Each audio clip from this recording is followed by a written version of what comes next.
Friends, welcome back to the channel. In the previous video, we saw how weak sessions ID in DVWA at a low secret level were generated. If you remember, such session IDs were completely predictable, just simple incremental numbers. Now let's level things up. In this video, we'll analyze the medium secret level and where things look more complex but are still vulnerable. Just a quick reminder, session IDs are used to identify different users, and they're usually stored in a cookie in the browser, unlike a DVWA session. And such cookie will be sent to the application every time request is sent. If attackers can predict a session IDs, and then they can hijack sessions. Okay, so now let's see what changes at medium secret level. We can access the DVWA application first. HTTP local and admin password. First of all, we need to set the level to medium, submit, and then we can navigate to weak session IDs.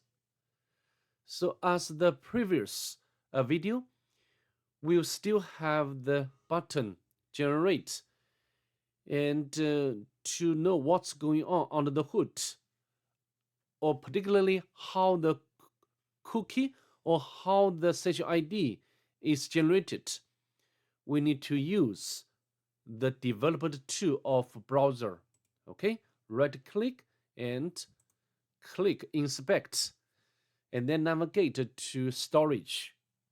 So right now there are only two key values pairs, and they are not related to this section, weak sessions ID. Okay, so now let's click this button, generate, and inspect the cookie as before using developer tools. Or alternatively, you can use Burp Suite to see what what's in the request header, and then can inspect a cookie. Okay, so now we go to the cookies.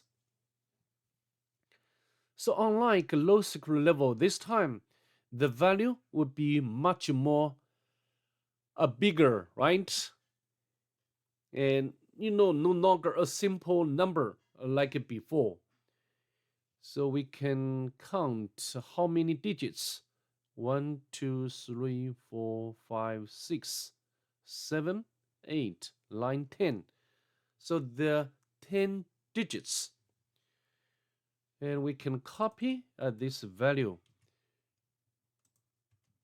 because I want to see how session IDs are changed every time a new request is sent. Okay, let's go back to, no, not this one. And we can click the button, generate. And then you can see we got a different value. We can copy. And then click the button, copy. So I think up to now it's enough for us to notice some patterns in these three values. Although it looks a bit random, but the first several digits are similar, remains similar, right? remains the same. Only the last two digits change slightly.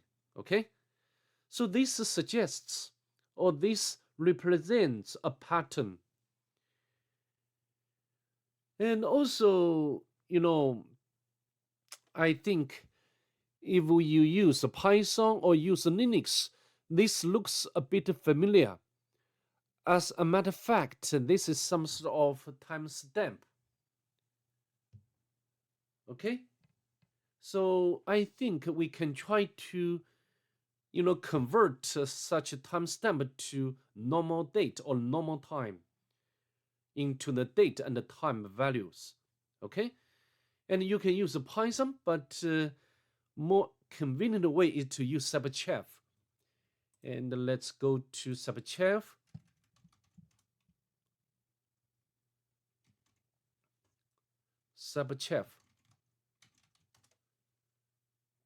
And we can copy one of these three values and put here, and we can select operation time. So from Unix timestamp, you see, we can get the meaningful output. This is the date and the time of values. So this means the session ID is generated based on the server's current time. Maybe we can copy the second value. You see, the date is the same, but the time is a bit different. So every time we click generate, the application is generating session ID by running the command like date time, to convert timestamp, to convert date and time to timestamp.